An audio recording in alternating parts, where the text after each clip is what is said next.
എടരിക്കോട് പാലച്ചിറമാട് ഭാഗമാണ് നമ്മളെ പുതിയ നാഷണൽ ഹൈവേ പോകുന്ന ഭാഗം. അപ്പോൾ പാലച്ചിറമാട് ഭാഗത്ത് വരുന്ന ബ്രിഡ്ജാണ്, ബ്രിഡ്ജിന് മുകളിലുള്ളത്. ഇത് കണ്ടില്ലേ, ഇവിടെയൊക്കെ ഏകദേശം 90% വർക്ക് കംപ്ലീറ്റ് ആയിട്ടുണ്ട്. ലൈറ്റ് വരെ ഫിറ്റ് ചെയ്തിട്ടുണ്ട്, ഡിവൈഡർ, ടാറിങ്. ഇനി മുകളിൽ ഒരു ഫിനിഷിംഗ് ലെവൽ വരുന്നുണ്ട്. ബ്രിഡ്ജ് ജോയിൻ ചെയ്യുന്ന ഭാഗമാണിത്, ആ സൈഡ്. അപ്പോൾ നമ്മൾ ബ്രിഡ്ജ് ചെയ്ത് അങ്ങോട്ട് കോഴിക്കോട് ഭാഗത്തേക്ക് കയറുന്ന ഭാഗം. ഈ രണ്ട് സൈഡിൻ്റെ ഇടയിൽ കണ്ടില്ലേ ഒരു ഗ്യാപ്പ്, ഡിവൈഡറിൻ്റെ 2 ഗ്യാപ്പ് വരുന്നുണ്ട്. ഇതിങ്ങനെ നമ്മൾ പോയിക്കൊണ്ടിരിക്കുന്നത് ഇങ്ങനെ കോഴിക്കോട് ഭാഗത്തേക്കാണ്.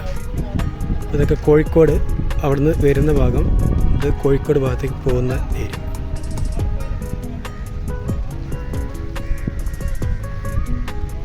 അപ്പോൾ ഇതാണ് പാലച്ചിറമാട് ഭാഗം കേട്ടോ, എടരിക്കോട് പാലച്ചിറമാട് ദേശീയപാത പോകുന്ന ഭാഗം.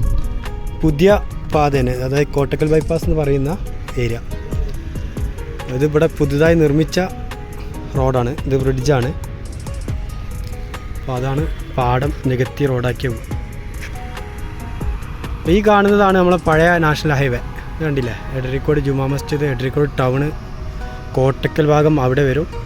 അങ്ങോട്ട് റൈറ്റ് സൈഡ് ഇങ്ങനെ പോകുമ്പോൾ തൃശ്ശൂർ ഭാഗത്തേക്ക്.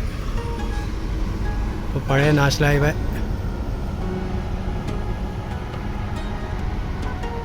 നേരെ ഇങ്ങനെ പോയി ആ വളവാണ്, വളവുള്ള ഭാഗം, മെയിൻ വളവുള്ള ഭാഗം കണ്ടില്ല, അവിടെ ആ ജുമാ മസ്ജിദ് അങ്ങനെ പോകുന്നതാണ് പഴയ റോഡ്.